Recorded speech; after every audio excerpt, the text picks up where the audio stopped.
Okay, so what is a brand, really? We throw that word around all the time, but honestly, it's one of the most misunderstood ideas in the business world. So today, we're going to get under the skin of it.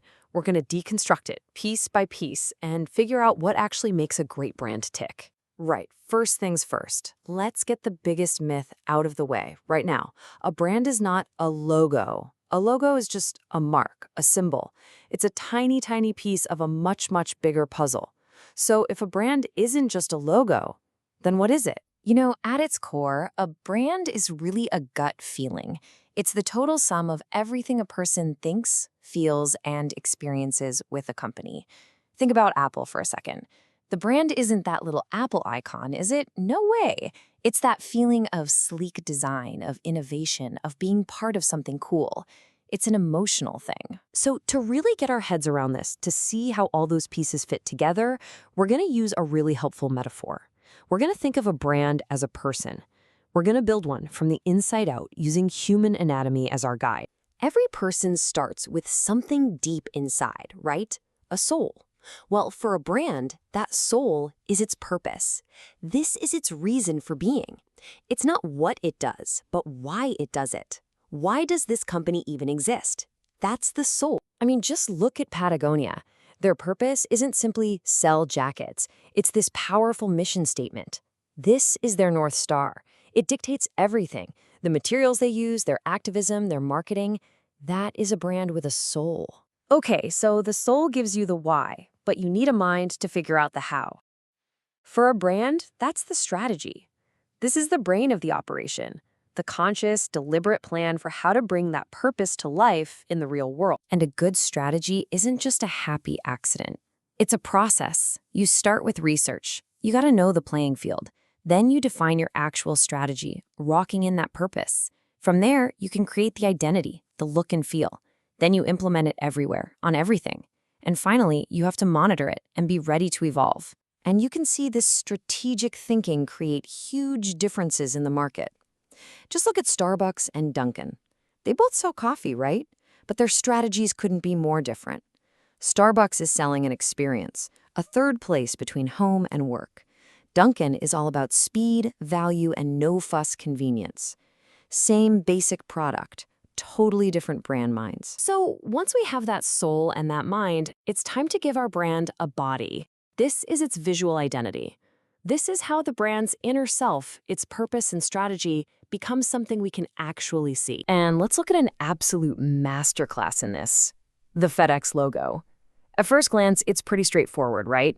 It's just a clean, professional-looking word mark. Looks solid.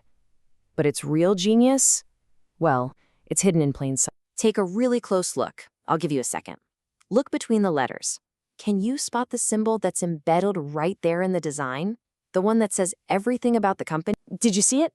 Right there, in the negative space between the E and the X. It's a perfect arrow. And that's not just some cute design trick. That is strategy made visible. It screams speed, forward momentum, precision.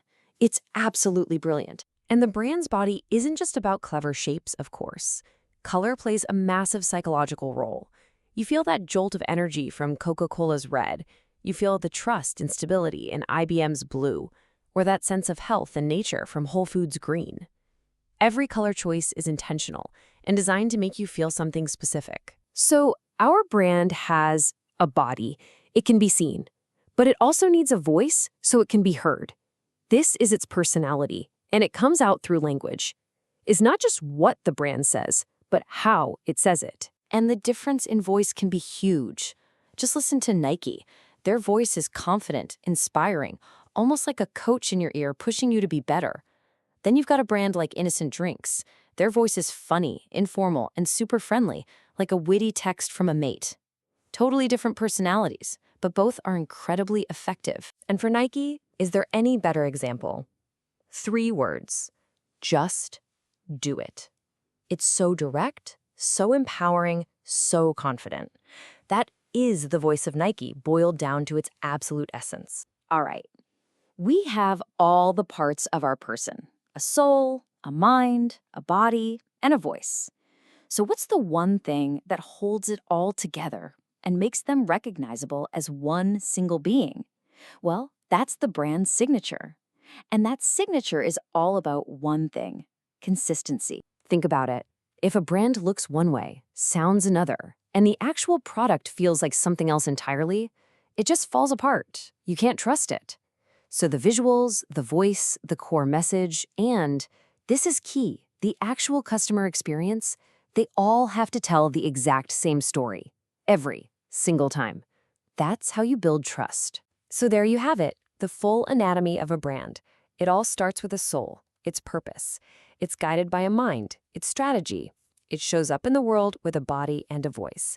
And the whole thing is held together by that non-negotiable signature of consistency. When you boil it all down, a brand is just a story. It's a story that gets told in every ad, on every package, and in every interaction. It's a promise about who you are and what you stand for. So really, the only question left to ask is, what story will yours tell?